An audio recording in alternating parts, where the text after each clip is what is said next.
اس video میں ہم حضرت آدم علیہ السلام کے دو فرزند حابل اور قابل کے واقعے کو سنیں گے۔ روایت ہے کہ جب حابل قتل ہو گیا تو 7 دنوں تک زمین میں زلزلہ رہا۔ کھانے پینے کی چیزیں بس ذائقہ ہو گئیں، درندوں میں اضطراب اور بے چینی پھیل گئی، اور قابل جو بہت ہی گورا اور خوبصورت تھا، بھائی کا خون بہاتے ہی اس کا چہرہ بالکل کالا اور بدصورت ہو گیا۔ میری ویڈیو آپ کو پسند ہے تو آپ سے لائک کیجیے اور میری ویڈیو کو شیئر کیجیے گا۔ روح زمین پر سب سے پہلا قاتل قابل اور سب سے پہلا مقتول حابل ہے۔ قابل اور حابل یہ دونوں حضرت آدم علیہ السلام کے فرزند ہیں۔ ان دونوں کا واقعہ یہ ہے کہ حضرت حوا ہر حمل میں ایک لڑکا اور ایک لڑکی پیدا ہوتی، اور ایک حمل کے لڑکے کا دوسرے حمل کی لڑکی سے نکاح کیا جاتا تھا۔ اس دستور کے مطابق حضرت آدم علیہ السلام نے قابل کا نکاح لیوزا سے جو حابل کے ساتھ پیدا ہوئی تھی کرنا چاہا، مگر قابل اس پر راضی نہ ہوا کیونکہ اقلیمہ زیادہ خوبصورت تھی، اس لیے وہ اس کا طلبگار ہوا۔ حضرت آدم علیہ السلام نے اس کو سمجھایا کہ اقلیمہ تیرے ساتھ پیدا ہوئی ہے، اس لیے وہ تیری بہن ہے، اس کے ساتھ تیرا نکاح نہیں ہو سکتا، مگر قابل اپنی ضد پر اڑا رہا۔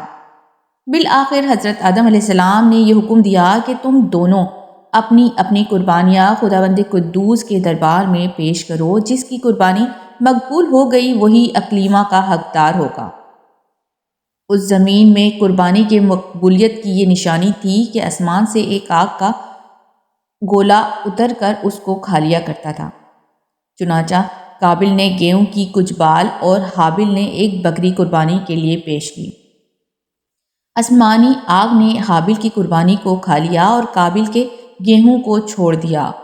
اس بات پر قابل کے دل میں بغض و حسد پیدا ہو گیا اور اس نے حابل کو قتل کر دینے کی ٹھان لی، اور حابل سے کہہ دیا کہ میں تجھ کو قتل کر دوں گا۔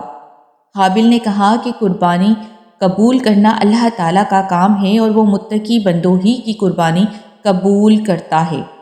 اگر تو متقی ہوتا تو ضرور تیری قربانی قبول ہوتی۔ ساتھ ہی حابل نے یہ بھی کہہ دیا کہ اگر تو میرے قتل کے لیے ہاتھ بڑھائے گا تو میں تجھ پر اپنا ہاتھ نہیں اٹھاؤں گا، کیونکہ میں اللہ سے ڈرتا ہوں۔ میں چاہتا ہوں کہ میرا اور تیرا گناہ دونوں ہی تیرے پلے پڑے اور تو دوزخی ہو جائے، کیونکہ بے انصافیوں کی یہی سزا ہوتی ہے۔ آخر قابل نے اپنے بھائی حابل کو قتل کر دیا۔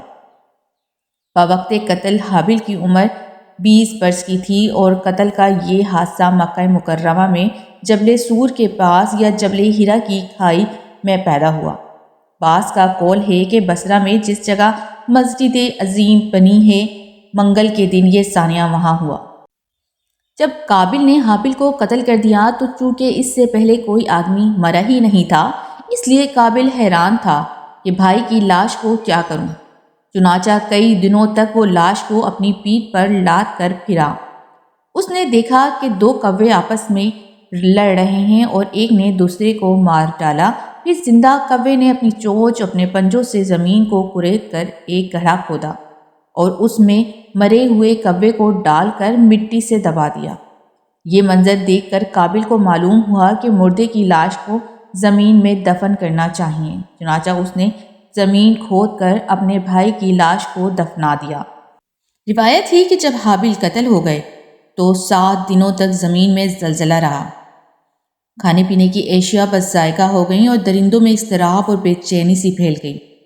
قابل جو بہت ہی گورا اور خوبصورت تھا، بھائی کا خون بہاتے ہی اس کا چہرہ بالکل کالا اور بدصورت ہو گیا، اور حضرت آدم علیہ السلام کو بہت رنج و غم ہوا، یہاں تک کہ حابل کے رنج و غم میں 100 برس تک کبھی آپ کو ہنسی نہیں آئی۔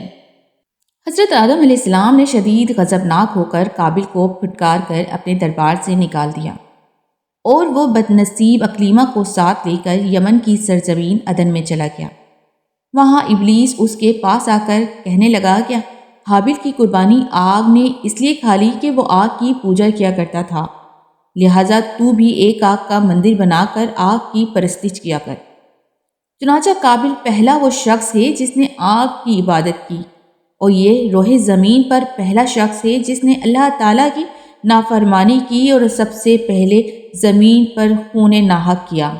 اور یہ پہلا وہ مجرم ہے جو جہنم میں سب سے پہلے ڈالا جائے گا۔ اور حدیث شریف میں ہے کہ روح زمین پر قیامت تک جو بھی خون ناحق ہوگا قابل اس میں حصے دار ہوگا، کیونکہ اس نے سب سے پہلے قتل کا دستور نکالا۔ اور قابل کا انجام یہ ہوا کہ اس کے ایک لڑکے جو کہ اندھا تھا اس کو ایک پتھر مار کر قتل کر دیا۔ اور یہ بدبخت آگ کی پرستش کرتے ہوئے کفر شرک کی حالت میں اپنے لڑکے کے ہاتھ مارا گیا۔